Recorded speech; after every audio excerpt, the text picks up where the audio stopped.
Well, good morning, church. Thank you for joining us on our daily Devo. Today, we're continuing. We're in Genesis chapter 20, verses 8 through 18. If you listen to Friday's devotion, Justin did a great job of laying out the story of Abraham when he's traveling, roaming through a land where Abimelech was a great king, and he was worried that he would kill him and take his wife Sarah, and so he lies and says, "It's my sister," and of course, Abimelech takes him, but God protects him. God comes in a dream to let him know, you don't touch her or you will die. And this part of it is where Abimelech comes back to Abraham to try to understand, why in the world did you say this to me? Why did you lie to me? Now, I think, when you look at Abraham, the first thing we see is though he's called a great man of faith, and he is one of the great men of faith in the Bible, there was really fear there.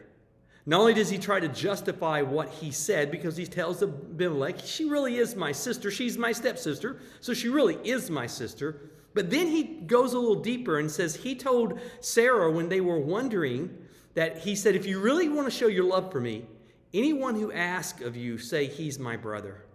So as he went on this journey, he already had a plan to protect himself by having Sarah lie. And yet, we also see God using his great faith. We see him willing to stand up to foreign nations. We see him, again, giving Lot the better choice, the first choice of land, knowing God was going to take care of him. We will go on to see him doing some great things of faith, and yet he was flawed. And to me, that's encouraging in the fact that I think many times we have the wrong view that God can only use perfect people. And if God only used perfect people, Jesus Christ would have been the only one God could have ever used. God uses flawed people because we are the messengers.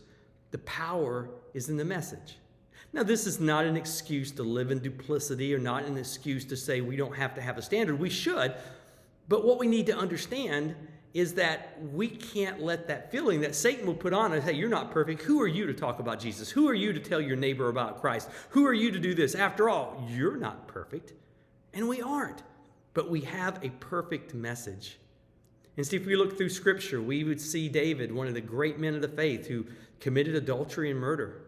We see Peter, the rock, who said, swearing, I'll never deny you, yet 3 times the night of Christ's death denies him.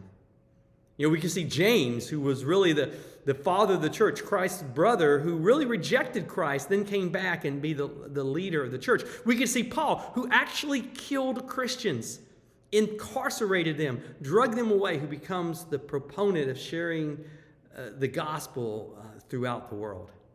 Here's what it is. God can use you if you'll let him use you.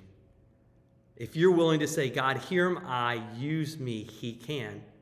And we want to live a life honoring to God, and we don't want to do anything purposely we know that displeases God, but also we can know it is Satan who says if you aren't perfect, God can't use you. God says, I can use you if you make yourself usable. Say, hey, I encourage you, be that witness at work. Be that witness in your neighborhood.